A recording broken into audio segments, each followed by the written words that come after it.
Assalomu alaykum, hurmatli kuzatuvchilar. Bugun Xudo xolasa Qoraqalpog'iston Respublikasi Gullang Do'rmana keldik. Bu yerda bir dona klassik variantda Mudarya Do'rmanda. Amudarya Do'rmana.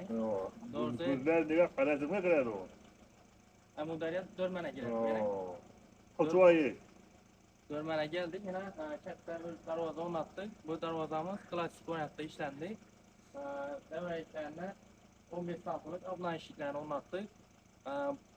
Aynalı variantı bu. Terasa deb aytiladi. Aynalı variantı. Mana endi sifatini sizlar bilan tanishtirib o'tamiz.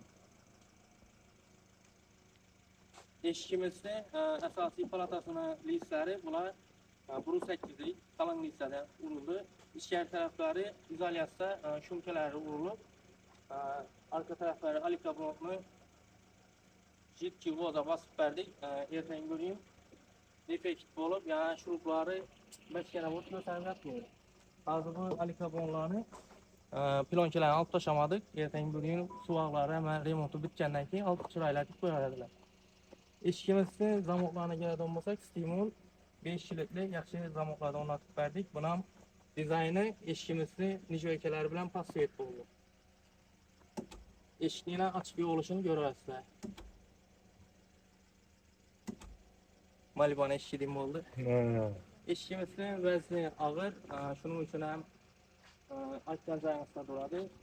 Quloqlarga keladigan bo'lsak, quloqlar ham rossiyskiy firmani quloqlarlar.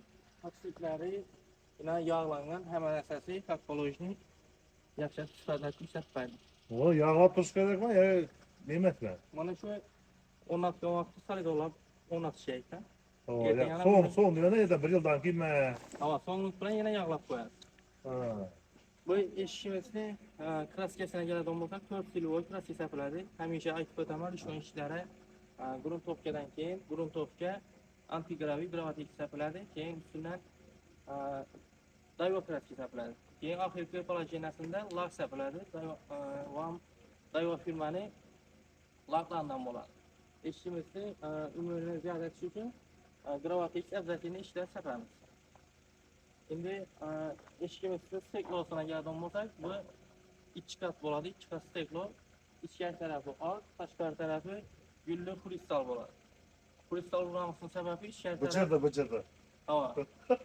Bu yerda gulli shisha bo'ladi. Naturally ichkari tarafı o'tirganda ichkarini svetini yoqib qo'ygan vaqtda ochiq aydin ko'rsatmayapti. Eshigimizni sifati yaxshimi? Aga, sen Acayip zor. Malades. Şu YouTube'dan ko'rib zakat etdim. 25 kunga bitiraman deydi. Yo'q, malades. 25 emas, 12 kunda keldik ha? 12 kunda bitirib aytdi malades. 25 kunga qoldirma, 12 kunga bitirib. Şu Rahmatcan brend işleri kanalından görüp tavsiye edip zakaz ettiler. Gelip üzerimiz ölçedik. Gelip uçağa gittik. Bu da kaldı ki şu gün brend işleri gerekli olan olsa şu tip pastaki nomerlere müracaat edersiniz. Yine yengilerle bir 2 ay var. Evet. Yengili savgasına mek geldik. Bu da kaldı düğünden başladık. Usta kurtarıyor diye ne? Taşlık gazallarla bu da kalasa klientlerimize şu gün pazartesi bilan ketdik. Tez sifatini aytib, yoqib aytdim malades. Qo'llarni dard bo'lmasin. Yaxshi, afat, sog' bo'linglar.